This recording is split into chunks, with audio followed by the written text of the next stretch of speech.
एक व्यंग है, मैं आपको पढ़ के सुनाता हूं। आप दोनों को बहुत आनंद आएगा।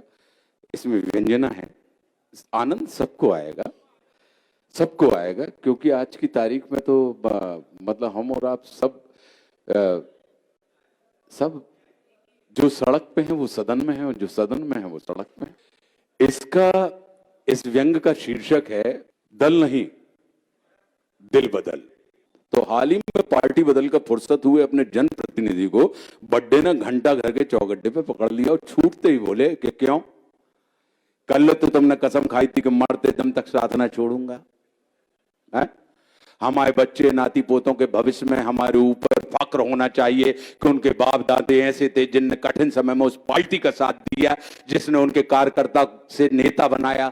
कल तो तुम छाती ठोकने बोल रहे थे कि समाज में ये संदेश जाना चाहिए कि हमारे पापा जी बिकाऊ नहीं टिकाऊ थे। हैं? तब रात भर में ऐसा कहा होगा राजा कि तुमने पार्टी मार के पार्टी बदल ली।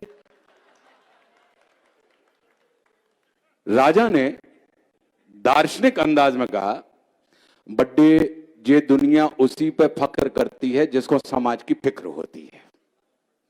हमें स्त्री के मान सम्मान की बहुत फिक्र रहेगी, हम किसी नारी के आदेश उसकी इच्छा की अवहेलना नहीं कर सकते। ऐसे आए हमने पार्टी बदल ली।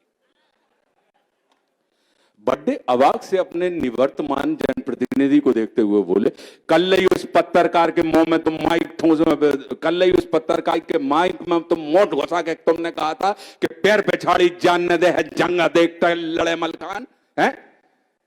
राजा बोले, आप गलत बात कर रहे बड्डे, ये बात हमने कल नहीं परसों कही थी,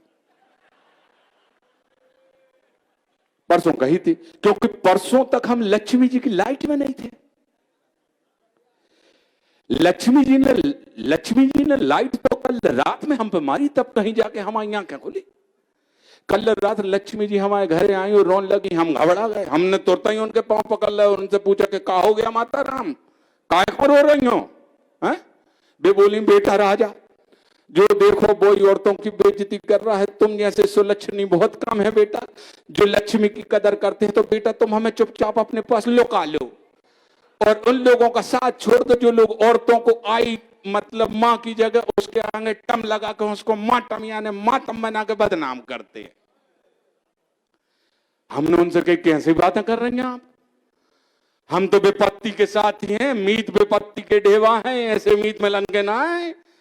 ऐसे टाइम पे हम पार्टी बदलेंगे तो हमारी भयंकर बेइज्जती हो जाएगी। हमारा इतना कहना था बर्थडे के लक्ष्मी जी ने बेकराल रूप धारण कर लिया। अब तक हमने सिर्फ 2 हाथों वाली लक्ष्मी देखी थी, मगर उनने 8 ही हाथ निकाला है और उनने अपने 8 ही हाथों में पकड़ी मुद्रा से हमें सूतना शुरू किया। बड्डे हम क्या बताएं आपको, बड्डे मुगदर की मार से तो आदमी सिर्फ सूझता है, उससे बचने की संभावना बनी रहती, मनो मुद्रा की मार बड़ी भयंकर होती है। बड्डे वो इंसान को सुझाती नहीं, फुला देती है। लक्ष्मी जी जब मारती हैं तो आदमी को लगने लगता है कि उसके प्राण अब निकले कि तब निकले। लक्ष्मी जी भयंकर क्रोध में आकर बोली कि बेटा, यदि तुम घर आई लक्ष्मी का अपमान करोगे तो ध्यान धरना, देवता तुम्हारे यहां निवास नहीं करेंगे, क्योंकि जहां नारियों की पूजा पूछ परख होती है वहीं पर देवता निवास करते हैं। इसलिए जो हम तुमसे कह रहे हैं वो करो। ध्यान धरो राजा, जहां लक्ष्मी होती है वहां पर लक्ष्मीपति विष्णु अवधारे चले आते हैं, और जब परम सत्ता तुम्हारे साथ है तो ये वाली सत्ता तो आप भैया आप तुम्हारी जो बने रहेगी। फिर मैया हमें समझाते हुए बोले, तुम इसको पार्टी बदलना नहीं, बाल्टी बदलना मानो। पानी तो वही है। अरे बाल्टी बदलने से पानी थोड़ी बदल जाएगा, पानी तो वही रहेगा। कैसे पानी तो एक ही तरह का है, क्या समझे?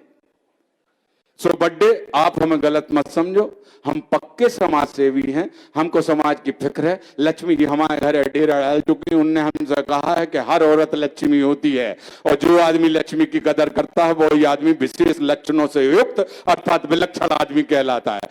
तो हमने लक्ष्मी जी की खातिर उनके कहने पर नारी शक्ति की मान मर्यादा की रक्षा के लिए पाला नहीं आला बदला है। अब हमें सब कुछ साफ साफ सुनाई पड़ता है कि यत्र नार्यस्तु पूज्यन्ते रमन्ते तत्र देवता।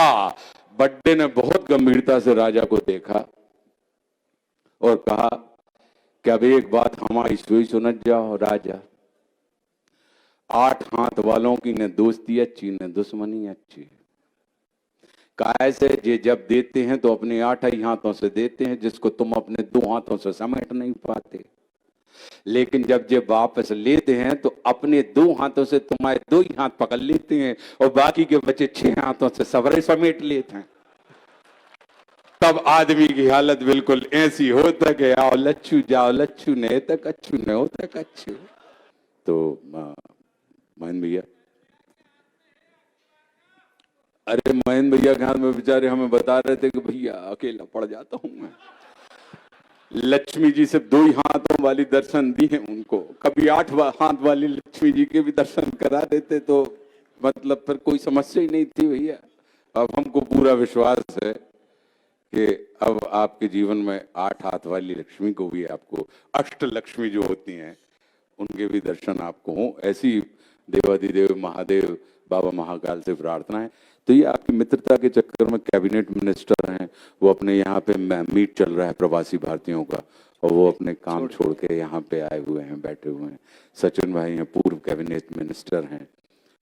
मतलब अगर ये 8 हाथ वाली लक्ष्मी का अगर नहीं होता तो वर्तमान में सचिन भैया अभी कृषि संभाल रहे थे, कृषि संभाल रहे होते।